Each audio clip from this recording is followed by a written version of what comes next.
آج اگر حکومت پوچھ لیتی ہے کہ یہ مال کہاں سے آیا، یہ بلیک منی ہے یا وائٹ منی، تو لوگوں کو جان کے لالے پڑ جاتے ہیں، اور پھر ساری رات جو ہے وہ ٹیبل پہ وکیل بھی بیٹھا ہوتا ہے کہ کسی طرح سے ہم اس مشکل سے نکل جائیں اور ثابت کریں کہ یہ مال ہمارا کمایا ہوا ہے۔ یار حکومت پوچھ لے تو راتوں کی نیند اڑ جاتی ہے، جب رب نے پوچھ لیا، اور وہ پوچھے گا، قدم ہٹنے نہیں دے گا، وہ پوچھے گا من این اکتسبہ، کہاں سے کمایا۔ بہت سارے لوگ ہیں جو مال کماتے ہوئے اس کو بھول جاتے ہیں کہ ہم مال کیسے کما رہے ہیں۔ فرمایا کہ میری امت پہ ایک ایسا زمانہ آئے گا کہ لوگ اس بات کو فراموش کر دیں گے کہ جو ان کے پاس مال آ رہا ہے وہ حلال ذریعے سے آ رہا ہے یا حرام ذریعے سے آ رہا ہے۔ مال کی محبت اس قدر غالب ہو جائے گی کہ حلت اور حرمت اٹھ جائے گی، اور جب کوئی شخص اس مقام پہ پہنچ جاتا ہے، طمع اس قدر بڑھ جائے، پھر سمجھو کہ اس نے قیامت کے دن اللہ کے حضور سخت شرمندگی کا اہتمام کر لیا ہے، سخت رسوا ہوگا اس دن۔ تو ہر صورت کے اندر وہ ذرائع اختیار ہمیں کرنے ہوں گے جو حلال ہیں۔ علماء نے لکھا ہے کہ اگر رزق پاک نہیں ہے تو نیک لوگوں کی دعاؤں سے بھی حصہ نکال دیا جاتا ہے، یعنی ایک تو اس کی اپنی دعا قبول نہیں ہوگی،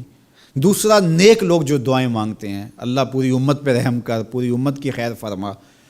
تو اس شخص کا حصہ نیک صالحین لوگوں کی دعاؤں سے نکال دیا جاتا ہے۔ تو قیامت کے دن اللہ اپنے حضور سے بندوں کے قدم ہٹنے نہیں دے گا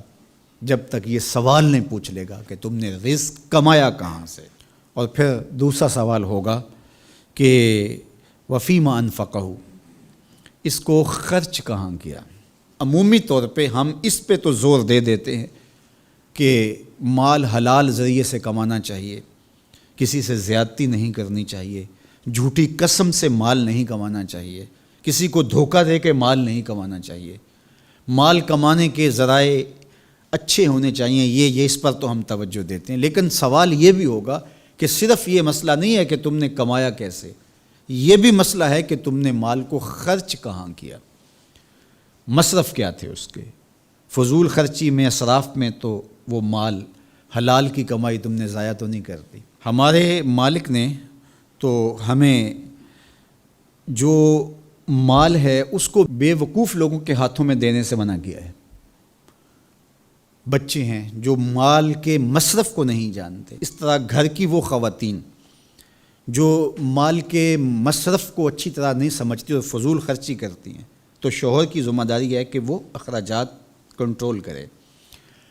یہ اس آیت کریمہ کی شرح کے اندر علماء نے لکھا کہ بے وقوفوں کو مال نہ دو، چونکہ وہ اگر غلط جگہ پہ خرچ کریں گے جہاں خرچ نہیں کرنا چاہیے تھا تو اس کا حساب آپ کو دینا پڑے گا۔ تو مال کو خود بھی ایسی جگہ پہ خرچ نہ کریں، اور مال کا امین ان کو نہ بنائیں جو ایسی جگہ پہ خرچ کریں جو اس کا مصرف نہیں ہے۔ تو جو مال فضول خرچی میں اڑا دے تو اس سے بھی پوچھا جائے گا، اور جو حرام میں لگائے، سراسر حرام میں لگائے، اس مال سے عیش و عشرت کرے، اس مال سے رشوت دے کے کسی کا حق چھینے، اس مال سے کسی پر ظلم کروائے، کسی پر زیادتی کروائے،